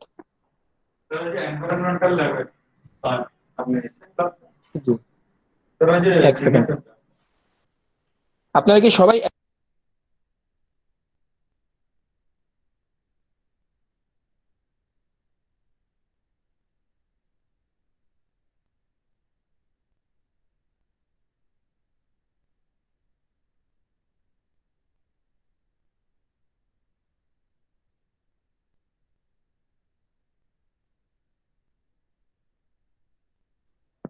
সরি, তো আমরা যেটা বলতেছিলাম, যে আমাদেরকে কমিউনিটির সাথে মিলেই আসলে আমাদেরকে প্ল্যানিং করতে হবে, কারণ এক এক জায়গার কমিউনিটির ডিমান্ড এক এক রকম, প্রবলেম এক এক রকম। ঠিক আছে, তো দেখা যাচ্ছে যে চিটাগাং এর কমিউনিটির পানির দরকার হচ্ছে, দেখা যাচ্ছে দিনে একটা স্পেসিফিক টাইমে পানির দরকারটা বেশি, ধরা যাক ধরেন যে দুপুরবেলা। হয়তো ঢাকার মানুষে যারা হচ্ছে জব টপ করে তাদের সকালবেলা পানিটা বেশি লাগে, সকালবেলা রেডি হয়ে সবাই যায়। আর গ্রামে যদি যান দেখা যাচ্ছে যে গ্রামে আহ দুপুরবেলা পানিটা বেশি লাগে, দুপুরবেলা সবাই ক্ষেত খামার থেকে এসে কাজ টাজ করে খাওয়া দাওয়া করে। তো এরকম কমিউনিটির সাথে মিলে আপনাকে ডিজাইনটা করতে হবে যে কমিউনিটির রিকোয়ারমেন্ট কি, what are the problems they are facing and what are the solutions they want from us. ঠিক আছে, এই জিনিসটা মাথায় নিয়ে আপনাকে হচ্ছে কমিউনিটির সাথে মিলে সবকিছু প্ল্যান করতে হবে। এখন women should be involve and consulted to address their needs. ঠিক আছে। ও এখানে বলা হচ্ছে ওমেনদেরকে একটা স্পেশাল কনসিডারেশন হিসেবে দেখানো হয়েছে। এটা হচ্ছে বিভিন্ন লস, রেগুলেশনস এন্ড লেজিসলেশন অনুযায়ী যে এনাদেরকে সবসময় ইনভলভ করে তাদের সাথে কনসাল্ট করে এবং তাদের যাতে প্রয়োজনগুলো একটু মিট আপ হয়, সেটা আমাদেরকে মাথায় রেখে ডিজাইন করতে হবে। এরপরে আরো কিছু কনসিডারেশন, এক্সট্রা কিছু কনসিডারেশন দেখা হচ্ছে inbuilt system for monitoring of performance, provision of preventing deterioration of water quality, sustainability should be preferred in planning, designing and pricing the water supply. ঠিক আছে, তিনটা কথা বলা হচ্ছে যে আপনার inbuilt system for monitoring of performance, আপনার সিস্টেমটা এমন ভাবে হচ্ছে তৈরি করতে হবে যাতে এটাকে মনিটর করতে আপনার খুব সুবিধা হয়, কারণ এটা কিন্তু কন্টিনিউয়াস মনিটর মানে মনিটরের আন্ডারে রাখতে হবে, আন্ডার মনিটর রাখতে হবে। কারণ এটা কিন্তু পানির ব্যাপার, পানি হচ্ছে খুব ইম্পর্টেন্ট জিনিস, সেটা মানুষ প্রতিদিন খাবে। আপনার যদি একদিন কোনো একটা প্রবলেম হয়, দেখা যাবে আপনার হাজার হাজার লাখে লাখে মানুষের জন্য এটা খুবই হার্মফুল হয়ে যাবে, দেশে একটা মানে যাচ্ছে তাই অবস্থা তৈরি হয়ে যাবে। তো আপনাকে এটা মনিটরিংটা যদি খুবই ইজি হয় সেটা খেয়াল রাখতে হবে। ঠিক আছে, provision for preventing deterioration of water quality, আপনার এই ওয়াটার কোয়ালিটি, আপনি যে ওয়াটার কোয়ালিটিটা সাপ্লাই প্রোভাইড করবেন, তো ওয়াটার কোয়ালিটি যাতে কোনোভাবেই নিচে না নামে, কোনোভাবেই নিচে নামার সুযোগ না থাকে, এবং যদি মানে কোনো প্রবলেম হয় তাহলে সেটার যাতে একটা ব্যাকআপ প্ল্যান আপনার থাকে সিস্টেমে, সেটা আপনাকে মাথায় রাখতে হবে। And sustainability should be preferred in planning, designing and pricing the water. Sustainability, sustainability মানে কি, মানে আপনার এটা হচ্ছে আহ দীর্ঘস্থায়ী একটা প্ল্যান আপনার করতে হবে। এমন না যে আপনি 2 বছরের জন্য একটা ওয়াটার সাপ্লাই প্ল্যান করলেন, এটা যাতে সাস্টেইনেবল হয়, এটা যাতে অনেক দিন আপনাকে সার্ভিসটা প্রোভাইড করতে পারে, সেটা মাথায় রেখেই আপনাকে সবকিছু ডিজাইন করতে হবে, সবকিছু প্ল্যানিং করতে হবে। ঠিক আছে, এখন দেখেন একটা মজার জিনিস, একটা মজার চার্ট এখানে দিচ্ছে যে আমরা যে পানি মানে ব্যবহার করতেছি, আমরা জানি যে পৃথিবীতে আমাদের পৃথিবীতে কত পার্সেন্ট পানি আমাদের, আমরা পড়ছি না ছোটবেলা থেকে? ইন্ডাকশন। স্যার 71, হুম, 71%। হ্যাঁ হ্যাঁ, 70-71% পানি। ঠিক আছে, কিন্তু দেখা যাচ্ছে যে আমরা এই যে খাওয়ার পানি পাচ্ছি না। ঠিক আছে, খাওয়ার পানি পাচ্ছি না। আমাদের হচ্ছে Yes, sir. আমাদের একটা হচ্ছে ইন্টারন্যাশনাল সংগঠন আছে যেটা বাংলাদেশেও কাজ করে, ওয়াটার এইড নামে একটা সংগঠন কাজ করে। তো আমরা হচ্ছে আপনারা দেখবেন একটা কথা প্রচলিত আছে যে পৃথিবীতে যখন যদি থার্ড ওয়ার্ল্ড ওয়ার হয়, if there will be a world war 3, that world war will be because of water. আমাদের পানির জন্য তৃতীয় বিশ্বযুদ্ধ হবে যদি কখনো হয়, এরকম একটা কথা প্রচলিত আছে যে শুধুমাত্র পানির জন্য তৃতীয় বিশ্বযুদ্ধ হবে। কারণ ব্যাপারটা কিন্তু রিয়েলাইজ করার মতো ব্যাপার। যে দেখেন আপনার আপনার বাড়িতে আজকে ধরেন সবকিছু আছে, সবকিছু মাঝে মাঝে এরকম হয়, ধরেন যে কালকে থেকে আপনার বাড়িতে পাওয়ার সাপ্লাই নাই, কারেন্ট নাই। তো কারেন্ট নাই এই কারণে আপনার সমস্যা আসলে হবে না, কিন্তু কারেন্ট না থাকার কারণে আপনার বাড়িতে যদি পানি না থাকে, সারাদিন যদি পানি না থাকে, আপনি খাইতে পারছেন না, গোসল করতে পারছেন না, ওয়াশরুমে যেতে পারতেছেন না, কিছুই করতে পারতেছেন না, এরকম অবস্থায় আপনি নিজের 2 দিন 3 দিন চিন্তা করেন, আপনার বাড়িতে নিজের সাথে নিজের ফ্যামিলির সাথে দেখা যাবে যে মানে আপনার মেজাজ ঠিক নাই, চিল্লা পাল্লা ঝগড়া মারামারি হয়ে যাচ্ছে তাই অবস্থা হয়ে যাবে যদি পানি না থাকে।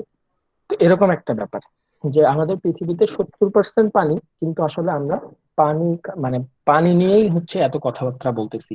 পানির সবচেয়ে বেশি স্ক্যারসিটি আমাদের মধ্যে, সেটা কেন দেখেন যে এখানে আমাদের পৃথিবীতে পানি আছে ঠিকই, কিন্তু খাওয়ার পানি আসলে খুবই অভাব। যেমন টোটাল ওয়াটারে দেখেন 97.5% হচ্ছে আমাদের স্যালাইন ওয়াটার, 97.5% হচ্ছে আমাদের স্যালাইন ওয়াটার, যেটা হচ্ছে আমাদের ওশান গুলোতে আছে, যেটা আমরা কিন্তু খাওয়ার পারপাসে ইউজ করতে পারি না। তাহলে বাকি বাকি দেখেন কতটুকু থাকে, 2.5% শুধুমাত্র ফ্রেশ ওয়াটার থাকে, যেটা আমরা খাওয়ার পারপাসে ইউজ করতে পারি, খাওয়ার কাজে ব্যবহার করতে পারি। এর মধ্যে এই 2.5%-এর আবার 75% আমাদের আইস কেপস এন্ড গ্লেসিয়ার্স আছে। আইস কেপস আমাদের যে ধরেন যে অঞ্চলে আইস কেপস হিসেবে বরফ হিসেবে আছে 2.5 এর 75% আমাদের বরফ হিসেবে আছে, যেটা আমরা খাইতে পারতেছি না। এরপর দেখা যাচ্ছে গ্রাউন্ড ওয়াটার আছে 24%, এবং আমাদের সারফেস যে লেক, রিভার এবং এইভাবে সারফেস ওয়াটার যেগুলো আছে সেটা হচ্ছে 1%। তার মানে টোটালি ব্যাপারটা দাঁড়াচ্ছে কি, যে আমাদের যত পানি আছে পৃথিবীতে, যত পানি আছে, এই যে 70% ওয়াটার, তার মধ্যে মাত্র 1% পানি আসলে আমরা মানুষের ব্যবহার করার জন্য, খাওয়ার জন্য রেডিলি অ্যাভেলেবেল আছে, মাত্র 1%। ঠিক আছে, মাত্র যত পানি আছে তার মাত্র 1% আমরা খাওয়ার জন্য পাচ্ছি। তাহলে আমরা আমরা দেখতে পাচ্ছি যে আমাদের খাওয়ার পানির আসলে কতটুকু অভাব। তো এই কারণেই আসলে, এক সেকেন্ড,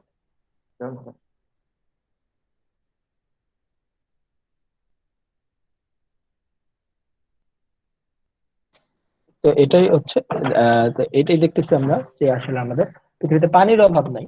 এটা আমাদের ইউজেবল ওয়াটার, আমাদের যেটা আমরা ইউজ করতে পারি ডেইলি লাইফে খাওয়ার জন্য, সেই পানির আসলে প্রচন্ড অভাব। এরপরে দেখেন আমরা যে স্যারটাকে আরেকবার বলবেন? চারটা। জি স্যার, নেটওয়ার্কের জন্য বুঝতে পারিনি। আচ্ছা দেখেন, আমাদের যে টোটাল ওয়াটার আছে, টোটাল ওয়াটারের আমাদের 75% ওয়াটার হচ্ছে স্যালাইন ওয়াটার। মানে স্যালাইন ওয়াটার মানে কি, লবণাক্ত পানি, যেটা আমাদের সমুদ্রে আছে। সমুদ্রের পানি তো আমরা খেতে পারি না, খাওয়া যাবেও না, ঠিক আছে। টোটাল ওয়াটার 97.5 হচ্ছে আমাদের স্যালাইন ওয়াটার। আর ফ্রেশ ওয়াটার কতটুকু, যেটাকে আমরা মিঠা পানি বলতেছি বা খাওয়া যাবে এরকম পানি, সেটা হচ্ছে মাত্র 2.5%। 2.5%। এখন এই ফ্রেশ ওয়াটার যে 2.5%, তার আবার এই 2.5 এর আবার 75%, মানে এর 4/3 ভাগ, 75% হচ্ছে আমাদের আইস কেপসে চলে আছে, মানে ওই যে অ্যান্টার্কটিকায় বরফ হিসেবে আছে, ঠিক আছে। 75%, মানে এই 2.5%-এর 4/3 ভাগই বরফ হিসেবে আছে।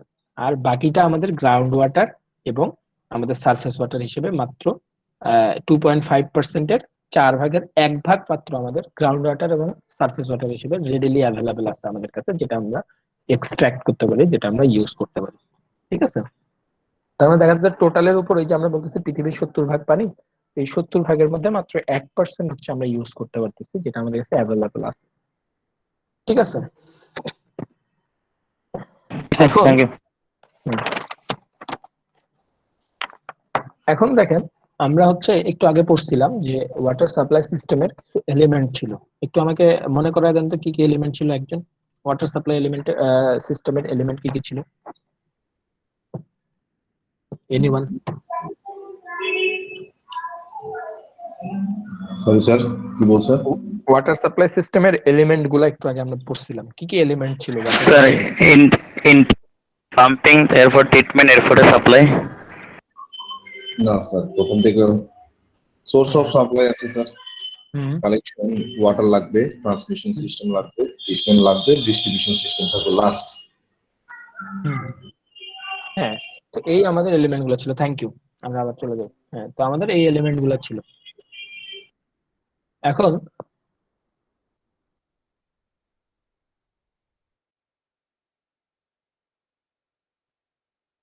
আমাদের এই যে দেখেন সোর্স অফ ওয়াটার সাপ্লাই, এখন আমরা যখন এই এলিমেন্ট গুলো নিয়ে একটু ডিটেলস এখন পড়াশোনা করব বা জানবো। এই সোর্স অফ ওয়াটার সাপ্লাই নিয়ে যখন আমরা কথা বলবো, তখন আমাদের সোর্স সিলেক্ট করার ক্ষেত্রে, যখন আমরা ওয়াটারের সোর্স সিলেক্ট করব, সেটা সিলেক্ট করার ক্ষেত্রে আমাদের কি কি কনসিডারেশন মাথায় রাখতে হবে, সেটা আমরা একটু জানবো, যে আমরা কি কি জিনিস আমরা মাথায় রাখবো। দেখেন, আহ, আমরা প্রথম 3টা জিনিস এখানে প্রথমে খুবই ইম্পর্টেন্ট আমাদের জন্য সোর্স সোর্স সিলেকশনের জন্য। প্রথম হচ্ছে কোয়ান্টিটি, যে আমার যে সোর্সটা আমি সিলেক্ট করব, সেই সোর্সটা আমাকে পর্যাপ্ত পরিমাণে পানি প্রোভাইড করতে পারবে নাকি পারবে না। যদি না পারে, তাহলে সেই সোর্সটা আমি সিলেক্ট করবো না, সেটা আমাকে ফার্স্ট দেখতে হবে। সেকেন্ড দেখতে হবে যে কোয়ালিটি, তো আমাদের রিকোয়ার্ড কোয়ালিটির সাথে হচ্ছে আমার যায় কিনা, আমার যতটুকু রিকোয়ার্ড কোয়ালিটি আছে যে কাজে আমি ব্যবহার করবো, সেই কোয়ালিটি আমাকে সেটা আমাকে খেয়াল রাখতে হবে। আরেকটা হচ্ছে কস্ট, যে আমি এই সোর্স থেকে পানি নিয়ে সেই পানিটাকে আমি কালেক্ট করে ট্রিটমেন্ট করার পরে সেটা পুরো সিস্টেমের মধ্যে আমার একটা কস্ট আছে। তো সেই কস্টটা যাতে হচ্ছে কখনোই আমার মানে কি বলে, টিপিক্যাল কস্টের চেয়ে বেশি না হয়ে যায়, অনেক বেশি না হয়ে যায়, কস্ট এফিশিয়েন্ট যাতে হয় আমার পুরো সিস্টেমটাতে, এই জিনিসটা আমাদেরকে মাথায় রাখতে হবে। তাহলে আমরা পড়ছিলাম যে আমরা সোর্স আসলে কয়েক রকম সোর্স আমরা দেখি পানি, গ্রাউন্ড ওয়াটার দেখি এবং হচ্ছে কি বলে রেইন ওয়াটার দেখি। তো আমরা দেখি যে সারফেস ওয়াটারের সোর্স যদি আমরা যদি সোর্স হিসেবে ইউজ করি, তাহলে আমাদের কি কি চ্যালেঞ্জ আছে এখানে সারফেস ওয়াটারের ক্ষেত্রে, এবং আমরা সারফেস ওয়াটার সোর্সের ক্ষেত্রে কি কি চেক করে নেব সোর্সটা সিলেক্ট করার ক্ষেত্রে, এবং আমাদের কোয়ালিটি ক্রাইটেরিয়া গুলা কিরকম, সেগুলো আমরা একটু দেখবো এখন। দেখেন যে সারফেস ওয়াটার যদি আমরা বলি, ধরেন যে আমি পন্ড বলি, লেকস বলি, অথবা সারফেস ওয়াটারের সোর্স, সেসব ক্ষেত্রে আমার যে চ্যালেঞ্জগুলা কি কি? অ্যাভেলেবিলিটি, ফার্স্ট চ্যালেঞ্জ যেটা, যে অ্যাভেলেবিলিটি কিরকম আমাদের ভ্যারি করে। ঠিক আছে, দেখা যায় শীতকালে হচ্ছে আমাদের সারফেস ওয়াটারের অ্যাভেলেবিলিটি কমে যায়। একটা পুকুর বা রিজার্ভার যদি আমি সিলেক্ট করি, বা নদীর কথাই যদি বলি, দেখা যাবে শীতকালে হচ্ছে সেখানে অ্যাভেলেবেল অ্যামাউন্টস অফ ওয়াটার এটা কমে গেছে, কম থাকে। তাহলে এখানে সিজনাল একটা ভ্যারিয়েশন আসতেছে, এবং quantities are not sufficient for meeting the demand. এই যে সিজনাল ভ্যারিয়েশনের কারণে যখন আমার পানিটা কমে যাচ্ছে, তখন এই পানিটা হয়তো আমার আমার ডিমান্ডকে ফুলফিল নাও করতে পারে। তো এটা আমার জন্য একটা ফার্স্ট চ্যালেঞ্জ। সেকেন্ড চ্যালেঞ্জ হচ্ছে কোয়ালিটি, যে সারফেস ওয়াটারের ক্ষেত্রে আমার কিছু ইমপিউরিটিস আছে যেগুলো আমাকে খুব করে। যেরকম মাইক্রোবায়োলজিক্যালি কন্টামিনেটেড থাকে আমার সারফেস ওয়াটার। মাইক্রোবায়োলজিক্যালি কন্টামিনেটেড বলতে আমি কি বোঝাচ্ছি? মাইক্রোবায়োলজিক্যাল কন্টামিনেশন বলতে আমি হচ্ছে প্যাথোজেন আসলে বুঝি। প্যাথোজেন বলতে ধরে নেন সাধারণভাবে যে বিভিন্ন ভাইরাস, ব্যাকটেরিয়া, মানে জলবাহিত রোগ যেমন ডায়রিয়া, কলেরা, টাইফয়েড, এই ধরনের মাইক্রোবায়োলজিক্যাল কন্টামিনেশন আমার সারফেস ওয়াটারে থাকতে পারে। এরপরে chemical and pesticides and organic inorganic matters, এগুলা দিয়েও আমার সারফেস ওয়াটার কি হয়। নর্মালি আমরা এগ্রিকালচারাল ক্ষেত্রে যে হচ্ছে কেমিক্যাল পেস্টিসাইড যেগুলো ইউজ করি, সার, তারপরে কীটনাশক, আলটিমেটলি আমার একটা টাইমে সারফেস ওয়াটারে গিয়ে সারফেস ওয়াটারে গিয়ে অ্যাড হয়। তাহলে এটা হচ্ছে কেমিক্যাল এন্ড পেস্টিসাইডস আমার সারফেস ওয়াটারে থাকতে পারে।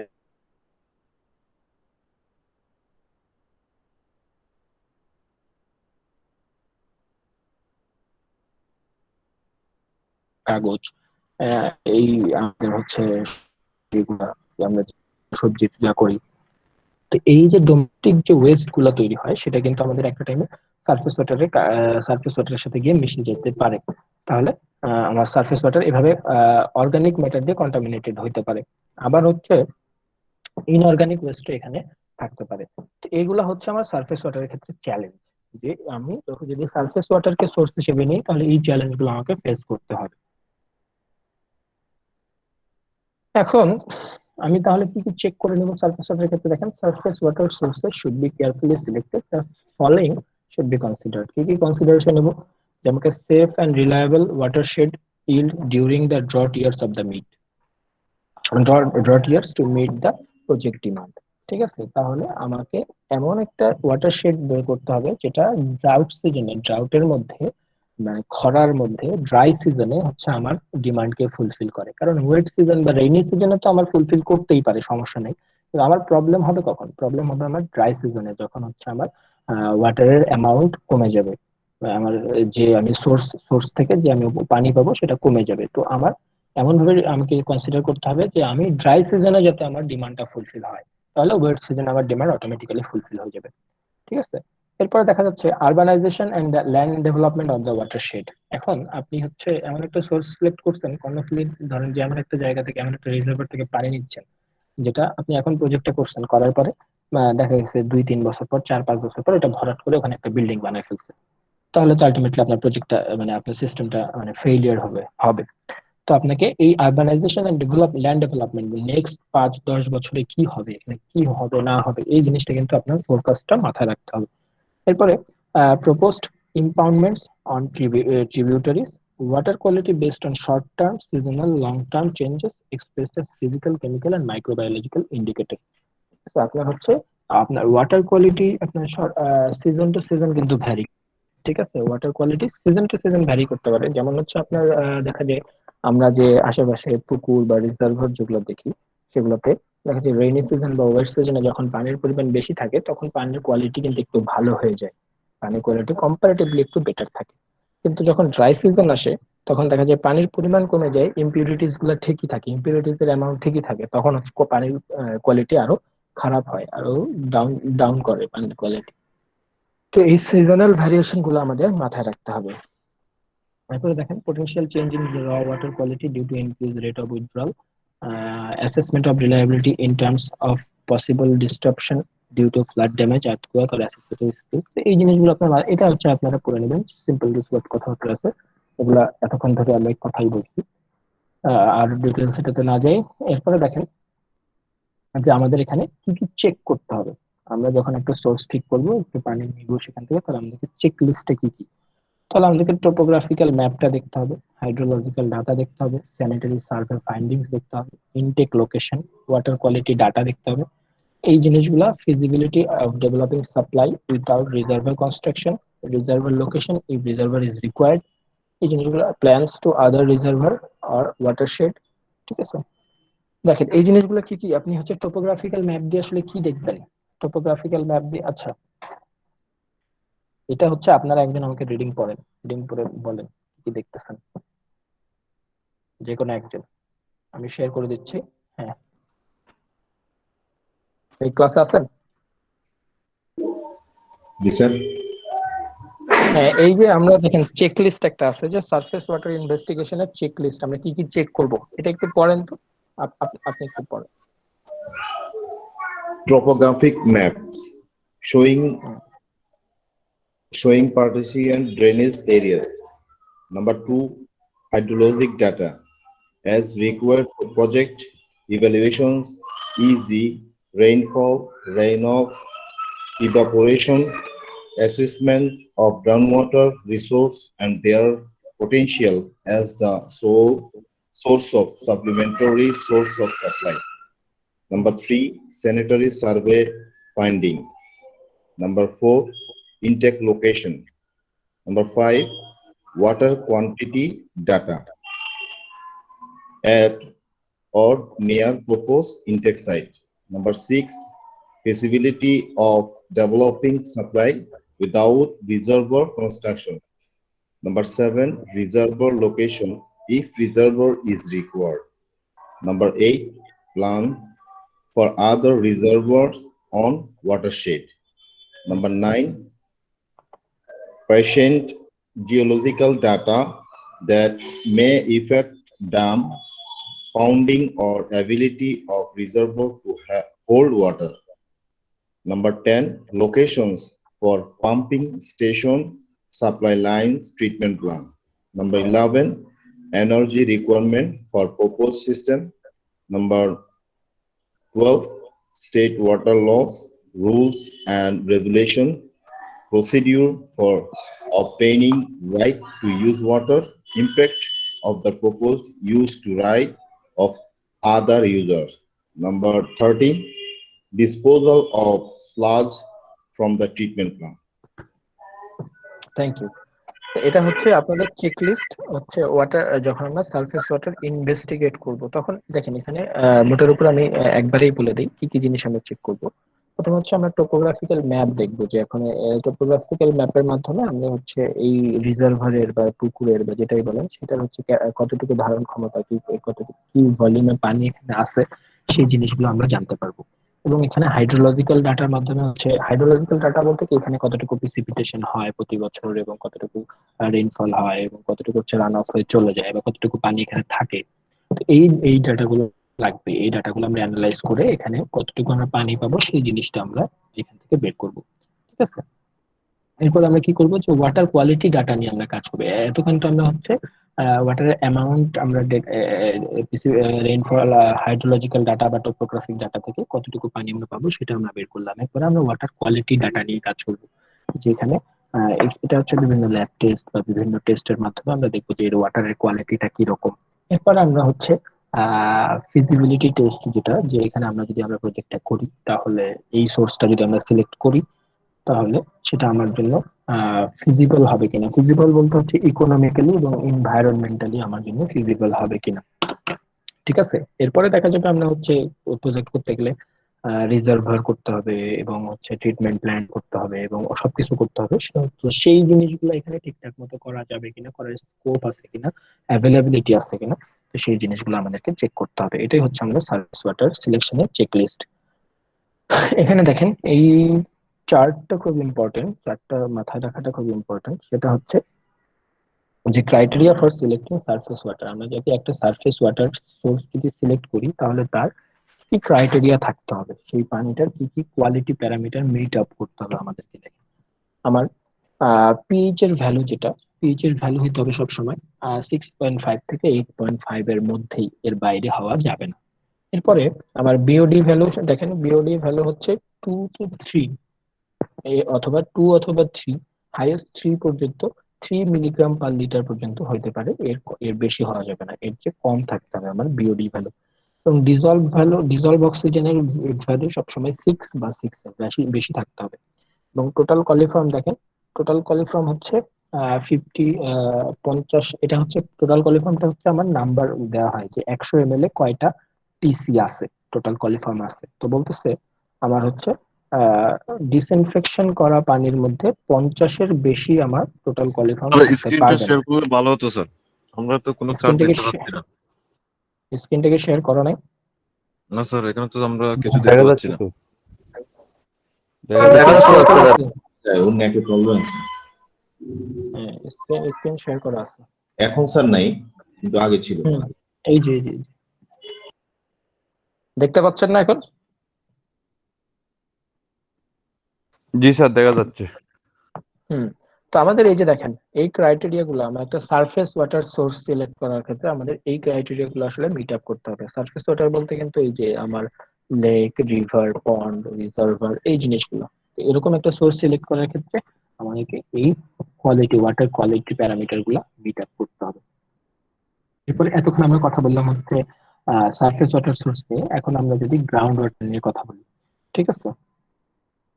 গ্রাউন্ড ওয়াটারে দেখেন, গ্রাউন্ড ওয়াটারের ক্ষেত্রে আমার কি কি চ্যালেঞ্জ থাকতে পারে। গ্রাউন্ড ওয়াটারের ক্ষেত্রে একই ধরনের চ্যালেঞ্জ যেটা আমার সারফেস ওয়াটারে ছিল। ফার্স্ট চ্যালেঞ্জ যে আমি কতটুকু পানি এখান থেকে পাবো, এবং সেই পানি দিয়ে আমার যে ওয়াটার ডিমান্ড আছে আমার কমিউনিটির, সেটা ফুলফিল হবে কিনা। যদি হয়, শুধু সেক্ষেত্রেই আমি একটা সোর্স থেকে সিলেক্ট করব, আর যদি না হয় তাহলে সিলেক্ট করব না। এরপরে কোয়ান্টিটির পরে সেকেন্ড চ্যালেঞ্জ হচ্ছে আমার কোয়ালিটি, যে এক্সেলেন্ট মাইক্রোবায়াল কোয়ালিটি থাকতে হবে আমার ওয়াটার, ঠিক আছে? আর গ্রাউন্ড ওয়াটারে নর্মালি হচ্ছে মাইক্রোবায়াল কোয়ালিটি খুবই ভালো থাকে সারফেস ওয়াটারের কম্পারিজনে। এখানে হচ্ছে মাইক্রোবায়োলজিক্যাল কন্টামিনেশন খুবই কম হয়। কিন্তু কন্টামিনেশন যেমন হচ্ছে আমার dissolved solid, arsenic, iron, manganese, hardness, এগুলো একটু বেশি থাকে। তো এই জিনিসগুলো একটু আমার, এটা হচ্ছে চ্যালেঞ্জ, যে এই ধরনের কন্টামিনেশন আমার গ্রাউন্ড ওয়াটারে হইতে পারে, ঠিক আছে? স্যার হুম, একটু স্যার বলেন। থিওরিটিক্যাল সাবজেক্ট তো স্যার, একটু যদি মানে একটু যদি কম আগাইতেন আজকে, তাহলে স্যার বেশি বেটার হতো স্যার। আরো কম? আমি তো ভাবতেছি যে অনেক কম আগাইছি, আরো বেশি আগানো উচিত ছিল। কোর্সটা কিন্তু অনেক লম্বা হবে। স্যার আজকে শুক্রবার স্যার, এমনিতে স্যার শুক্রবার হয়তো বা তো পানি নিয়ে স্যার আমরা আমাদের চল।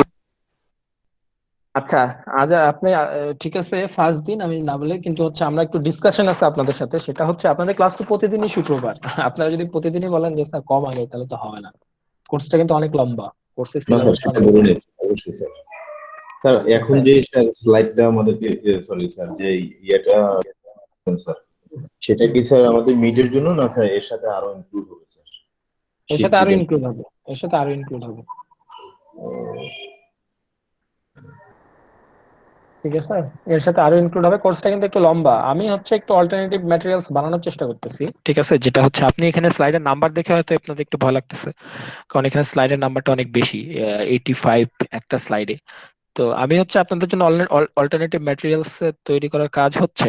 একটু টাইম লাগবে, হচ্ছে 1-2 উইক, সমস্যা নেই, আপনারা পেয়ে যাবেন। এই জিনিসগুলোই পাবেন, কিন্তু একটু গোছানো থাকবে ওখানে।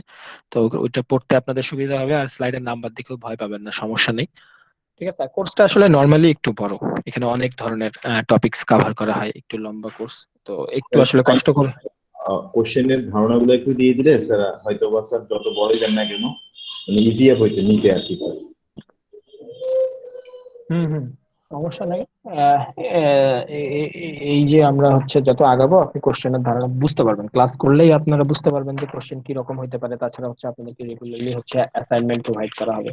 আহ, আচ্ছা, আপনাদের ক্লাসের টাইমিং নিয়ে তো এখন আর কোনো প্রবলেম নাই, আছে কি? নাই স্যার। আপনাদের ক্লাস হচ্ছে ফ্রাইডে, শুক্রবার, সকাল 10টা থেকে দুপুর 1টা পর্যন্ত। স্যার 3 ঘন্টা হলো স্যার, অনেক বড় টাইম হয়ে যায় না?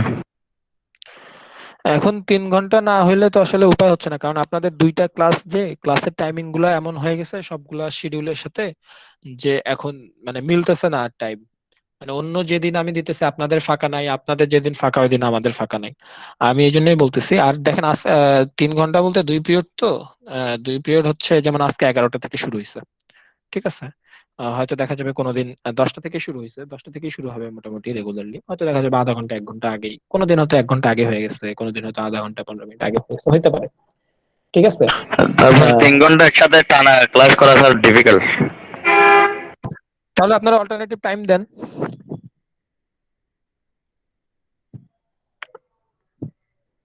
বুঝতে পারেন নাই? আপনারা যদি অল্টারনেটিভ টাইম আচ্ছা দেন আমাকে, আপনাদের সিআর এর সাথে আমি আগেও কথা বলছি, হ্যাঁ, এখন আপনাদের ডিফিকাল্টিস তো থাকবেই আসলে ভাই, ডিফিকাল্টিস তো সবসময় একদম সব একেবারে ওই যে বলে না, life is not bed of roses. তো ডিফিকাল্টিস থাকবেই। এখন আপনার টাইমিং মিলতেছে না, আপনারা যেদিন টাইম দিতেছেন, আমি বলতেছি সোমবারে ক্লাস করেন, সোমবারে আপনারা ক্লাস করবেন না, মানে আপনারা আপনারা, আমি বুঝতে পারছি যে আপনারা জব হোল্ডার বা যেটাই হোক, তো রুটিনটা যেহেতু মিলতেছে না, এখন 3 ঘন্টা করতে হবে, আসলে কিছু করার নাই, একটু ডিফিকাল্টিস ফেস করতে হবে একটা কোর্সে, কি বলবো বলেন? ঠিক আছে, যদি না হয়তো টাইমিং যদি মিলতো, তাহলে আমি নিজেও 3 ঘন্টা টানা কোর্স ক্লাস নিতাম না, কারণ 3 ঘন্টা টানা ক্লাস নেওয়াটাও একটা হচ্ছে কি বলে একটু কঠিন। ঠিক আছে, এটা আমি বুঝতে পারতেছি, কিন্তু আলটিমেটলি এখন একটু কষ্ট হলেও করতে হবে, আপনাদেরকেও একটু কষ্ট করতে হবে, আমাকেও কষ্ট করতে হবে, কিন্তু কোর্সটা তো আসলে পড়তে হবে, শেষ করতে হবে, তাই না? জি স্যার। হ্যাঁ, তো ঠিক আছে, সমস্যা নাই, আমরা করব। আর হচ্ছে আজকে ফার্স্ট দিন, আজকে ইন্ট্রোডাক্টরি লেকচারটাই চলতেছিল এবং এটা চলবে। আমরা হচ্ছে নেক্সট শুক্রবার তাহলে আপনাদের সাথে দেখা হবে, এবং নেক্সট শুক্রবার থেকে হচ্ছে আপনাদেরকে উইকলি আমি একটা অ্যাসাইনমেন্ট দেওয়ার চেষ্টা করব। আপনাদের মার্ক ডিস্ট্রিবিউশন যেটা, সেটা হচ্ছে মিডে তো 30 মার্কস, ফাইনালে 40 মার্কস, আর আপনার অ্যাটেন্ডেন্সে হচ্ছে 10 মার্কস থাকবে। কত হলো? 80। আর বাকি 20 মার্কস হচ্ছে আমি কিছু অ্যাসাইনমেন্ট দিব, টাইম টু টাইম ছোট ছোট অ্যাসাইনমেন্ট দিব। সেটা হচ্ছে থিওরিটিক্যাল অ্যাসাইনমেন্টও হতে পারে, খুব বড় হবে না, একটা কোশ্চেন হয়তো হতে পারে, দুইটা কোশ্চেন হতে পারে, অথবা একটা বা দুইটা ম্যাথ, ছোট ছোট ম্যাথ এরকম। মানে প্রতি ক্লাসেই আমি চেষ্টা করবো যে একটা ছোট অ্যাসাইনমেন্ট দেওয়ার। তো এরকম হচ্ছে অ্যাসাইনমেন্ট গুলো আপনারা একটু কেয়ারফুলি করবেন। ঠিক আছে। আর এমনও হতে পারে যে কোনো একটা ক্লাসে হচ্ছে আমি ইনস্ট্যান্ট একটা গুগল ডক তৈরি করে আপনার ইনস্ট্যান্ট একটা কুইজের মতো নিতে পারি, তো ওটা সমস্যা নেই, আমরা পরে দেখা যাবে। তো আপনারা হচ্ছে অ্যাসাইনমেন্ট গুলো একটু কেয়ারফুলি এবং উইদিন টাইম হচ্ছে সাবমিট করার চেষ্টা করবেন। আজকে ফার্স্ট ক্লাস আমি অ্যাসাইনমেন্ট দিলাম না, নেক্সট ক্লাস থেকে আমি ইনশাল্লাহ প্রতি ক্লাসেই অ্যাসাইনমেন্ট দিব। ঠিক আছে। আর ক্লাস নিয়ে যদি কোনো কোশ্চেন থাকে অথবা অন্যান্য যে কোনো কোনো কোশ্চেন থাকলে আপনারা এখন করতে পারেন, যেহেতু আমরা ক্লাসটা এখন শেষ করবো মোটামুটি।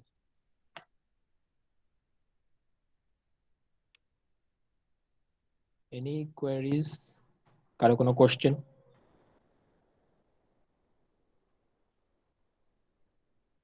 না স্যার। এখন একজন আসছেন জয়েন করতে। ঠিক আছে, তাহলে আমাদের ক্লাসটা আজকে এখানেই আমরা হচ্ছে ক্লাসটা এন্ড করি, শেষ করি, কনক্লুশন টানি। নেক্সট শুক্রবারে আমাদের দেখা হবে আবার, বা কথা হবে। ঠিক আছে। আসসালামু আলাইকুম। আসসালামু আলাইকুম রহমতুল্লাহ। ওয়ালাইকুম আসসালাম।